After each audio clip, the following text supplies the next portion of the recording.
A nossa amostra culinária afro-antiliana, ela surgiu das memórias da descendência.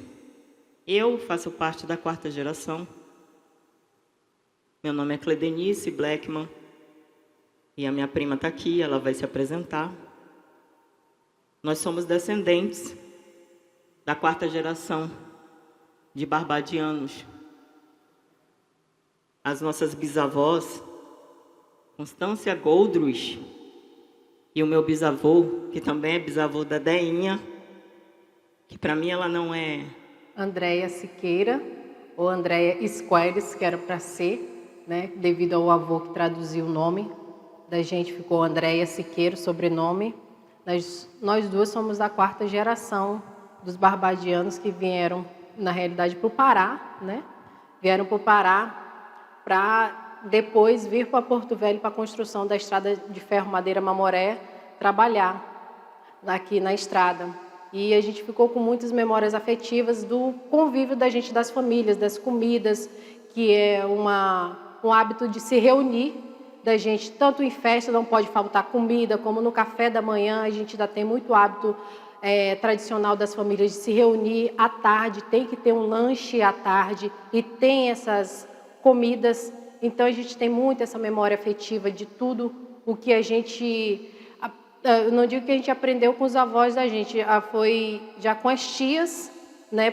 E as tias já aprenderam com as nossas avós, né? E com as bisas que passaram para as avós da gente, né? E tias também. Então a gente ficou muito com essa memória afetiva de tudo que a gente tem de riqueza do sabor, do paladar. E algumas diferenças são receitas tradicionais, normais, como qualquer outra, mas geralmente tem um ingredientezinho a mais em tudo, né, da comida da gente, da culinária da gente. Essa culinária, ela é também denominada como chá das 5.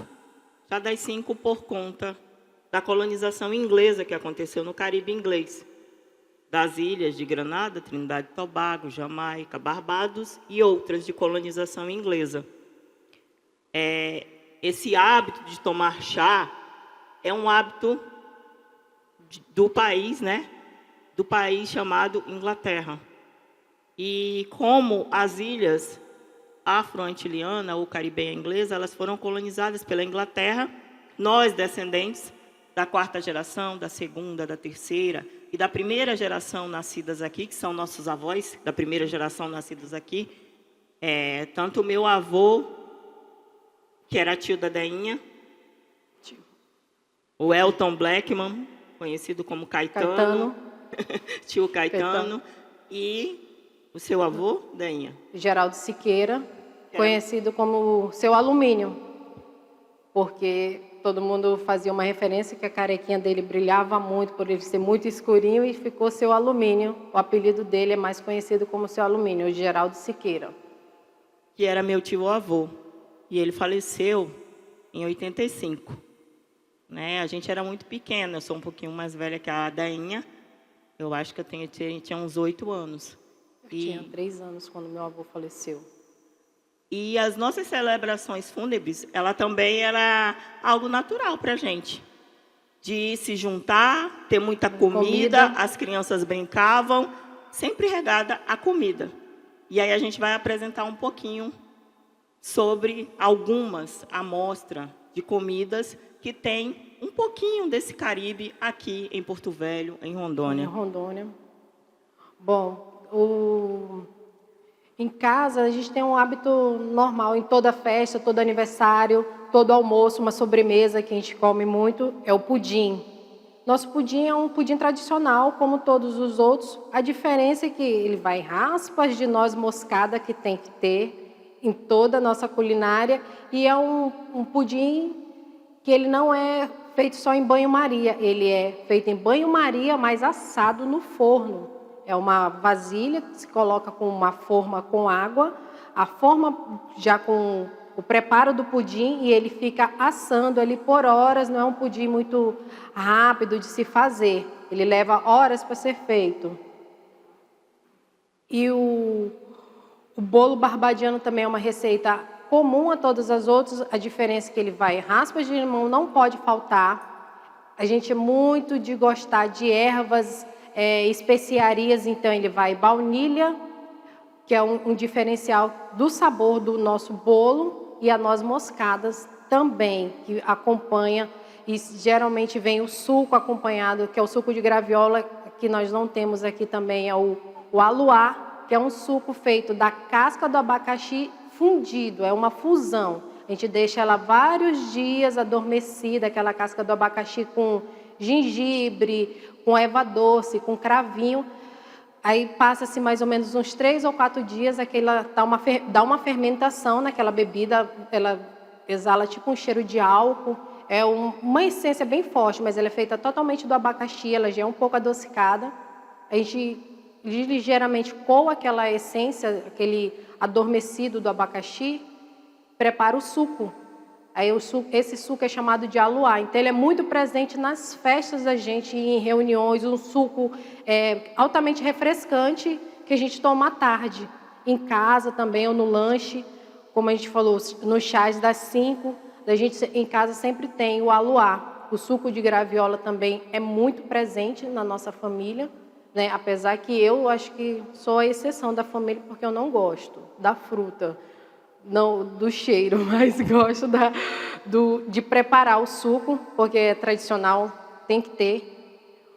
O bolo barbadiano, o bolo cabeça de negro da gente, é uma receita também bem tradicional. Ele vai noz moscadas, raspa de limão, a baunilha e castanha de caju. Também é um preparo normal, todos os bolos, mas ele vai também calda de ameixa. Ele vai uma calda de ameixa para dar uma adocicada e uma diferença no sabor e uma coloração diferente na massa. A massa não fica esbranquiçada, ela fica meio amarronzada por dentro. E o costume da gente dos chás, como a Cleide falou, minha prima falou, a gente toma constantemente. Os chás mais tomados em casa são o chá de capim-santo, chá de hortelã, erva doce, cravinho, então são comuns em casa os chás, a essência de se tomar chá. Gostamos muito, a gente sempre foi criado não tomando tanto café, mas chá. E o chá, a gente toma, não sei se tu lembra, Cleide, que a gente costuma muito tomar o chá do capim-santo com leite. A gente, é tipo o café com leite que a gente toma aqui, a gente toma o chá com leite, geralmente o chá de capim-santo com leite. O suco de uva que tem aqui. Qual o diferencial do nosso suco de uva, que a gente tem referências afetivas, assim, da memória da gente de infância? O nosso suco de uva tradicional era o vinho, que se fazia, que tinha em casa, uma garrafa de vinho, e a gente, por ter crianças, sempre ter criança não podia tomar bebida alcoólica, era feito o quê? Colocava-se açúcar no vinho, um pouco de água, diluía, era o nosso suco de uva. Sempre foi assim em casa. Até hoje, minha mãe, com 74 anos, está fazendo hoje. O suco de uva dela é assim. É feito, ela coloca o vinho, 2 colherzinhas de açúcar, um pouco de água gelada e se toma o suco de uva em casa. Essa bebida que a Deinha está descrevendo, ela é também chamada de sangria. Para algumas pessoas, para algumas famílias. E é importante também a gente destacar que o bolo barbadiano, que o bolo cabeça de negro, essa receita aqui, ela é uma receita secular. Porque quem ensinou ela, a minha tia Anália Blackman, com 14 anos de idade, foi uma imigrante que veio de Barbados, chamada Janet Allen, depois que casou. O nome, quando ela veio da ilha, era Janet Chalender. A gente tem uma família Chalender que mora, que a gente é que nem irmãos, primos, que é a família da Janete, que tem a Janileila, Janilene e outros da família Chalender. Então, essa receita aqui, ó, ela é obra-prima, porque realmente foi uma imigrante que ensinou. Essa é uma receita totalmente de imigrante que veio de lá, que já não foi passada pelos nossos avós, já veio direto de... a tia Janete, assim, porque eu chamo ela de tia, como nós fomos criados famílias todas muito próximas, e até o irmão da tia Janete já foi criado em casa, na casa do meu avô e da minha avó. A gente é uma família, como se fôssemos todos primos. E é uma receita direta de descendentes barbadianos mesmo, não é nem de descendentes, de barbadianos mesmo, essa receita do bolo, cabeça de negro. O que mais, Cleide, tem? O pão barbadiano, quem faz essa receita, porque está tudo na memória afetiva, não há receitas. Não há a gente que está receitas. tentando construir, anotar. A minha filhada Marcele, com muita luta, está registrando algumas receitas, os ingredientes. E quem faz esse esse pão barbadiano é uma prima nossa, a Sarah Johnson. Ela que faz todo o evento, se tem alguma atividade, que geralmente tem comidas caribenhas, barbadianas. Eu sempre peço para ela e ela sempre faz. Então, a gente agradece, né, a tia Sarah Johnson por sempre nos agraciar com o sabor do Caribe. Que o que tem em comum, como a Deinha falou, é realmente essa questão da noz moscada. Todos vão ter esse sabor.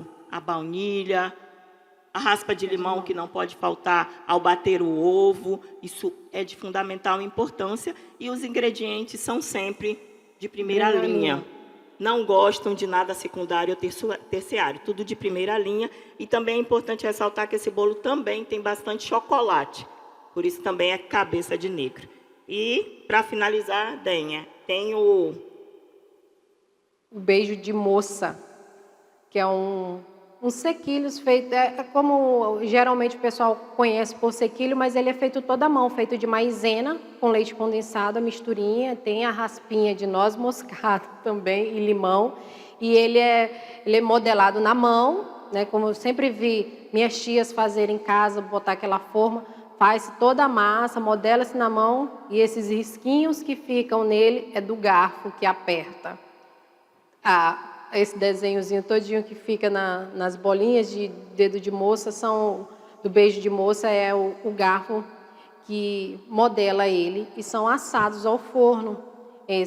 Então, basicamente, são essas receitas afetivas que nós temos de família. Algumas delas, né? Porque também, como nossos avós vieram do Pará para cá, foram englobadas para a gente outras comidas que são paraense, mas para a gente denomina que são, a gente agregou um valor como se fossem barbadianos, que é o caruru, uma comida que não pode faltar na nossa família, nos almoços, reuniões de famílias, geralmente tem o caruru, o vatapá. O que tem no caruru? É feito de quiabo, o nosso caruru é feito de quiabo, somente quiabo, camarão. A tia Josefina Siqueira, ela é mais tradicional, então como já sou uma descendente e já misturei um pouco a receita, na receita ela coloca o dendê e o leite de coco, mas na realidade não vai o leite de coco no caruru, vai só uma água fervente para ir diluindo aquele quiabo sendo cozido com farinha. Ele fica muito idêntico ao vatapá, com exceção que ele é feito com o quê? Com quiabo, não é feito com pão nem com trigo, é feito somente do quiabo. E fica muito gostoso, é um sabor muito agradável, mesmo quem não goste do legume, do quiabo, passa a gostar do sabor que a comida tem, da maneira como nós preparamos, como nós aprendemos, né, a preparar essas comidas nas reuniões da gente. Uma coisa também que a gente agora estava comentando dos sabores, cheiros, algumas coisas, são dos pastéis. O antigo Clube Imperial do meu avô, eles faziam muito esses pastéis para ser frito, ser vendido no antigo Clube Imperial que existia aqui em Porto Velho, que era do meu avô. Então, uma das memórias afetivas que a gente tem também são dos pastéis. Não só dos pastéis, porque a briga mesmo para a gente comer em casa não era o pastel, era a raspinha do que sobrava da massa do pastel que fritava e é conhecido por cascalho. A gente conhece por cascalho. Mas a massa tinha um sabor tão peculiar, tão gostoso, que se tornava mais interessante do que o próprio pastel para a gente em casa. Então, a felicidade da criançada era fazer...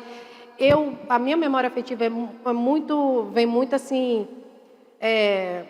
vamos dizer, frequente quando a gente senta e sente o aroma que eu estou sentindo aqui, da tia cozinhando na cozinha, a gente querendo bater a massa do bolo, brigava pelo resto da vasilha para sentir o gostinho da massa antes de ir para o forno, e geralmente eles testam antes de ir para o forno todas as massas. A minha madrinha, que é a tia Josefina, até hoje, antes de ir para o forno, o bolo, inteiro na assadeira, ela coloca uma forminha pequenininha no forno para ser assado, uma amostra primeiro para ver se a massa vai sair realmente com o sabor que ela queria do finalmente. Então, todas essas são nossas memórias afetivas que temos da família dos Barbadianos. Eu acho que em todas as casas existem esses sabores, esses aromas que conhecemos. Para finalizar, nós duas somos descendentes de uma imigrante chamada Constância Goldrich, que era doceira, que era salgadeira. Assim como também, isso também ficou uma herança para nossas tias, para a mãe da Dainha. Todos, em algum momento da vida, a gente viveu de vender salgado, de fazer salgado. E as casas eram muito lotadas, no sentido das pessoas pedirem, encomendarem os salgados pelo sabor diferente. Então... Eu trabalhei, como a Cleide falou, muitos anos com a minha mãe fazendo salgado para vender. A gente fazia muito pastel e canudinho para ser vendido. Foi o que a minha mãe criou a gente assim, antes de ser funcionária pública. E até hoje, eu mesmo que sou da 4ª geração, eu sou funcionária pública e aos finais de semana eu tenho um mini negócio, que é no Clube da Olga. Eu faço comidas finais de semana com a culinária que a gente tem.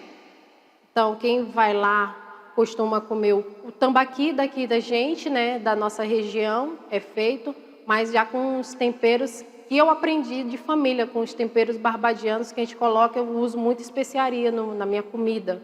Então, as especiarias que a gente aprendeu, noz moscada, coentro, algumas coisas bem diferentes que dão um sabor totalmente diferente. O tipo do leite de coco, e às vezes eu prefiro até fazer o leite de coco mesmo, como a gente faz em algumas receitas, porque a gente aprendeu isso em casa. Para finalizar, então, vamos sentir um pouquinho do sabor afro-antiliano, do sabor barbadiano, e que esse sabor chegue no Brasil, em Porto Velho, em Rondônia, no mundo, pelo mundo afora, no Caribe, que chegue na Grécia, e que não se acabe. Então, que as gerações que vierem de nós também, que somos da 4ª geração, que aprendam essas receitas, que busquem essas receitas para isso não morrer, porque somos poucos da 4ª geração, porque já não temos tantos filhos assim nessas gerações da gente agora, mas que perdure isso nas nossas famílias.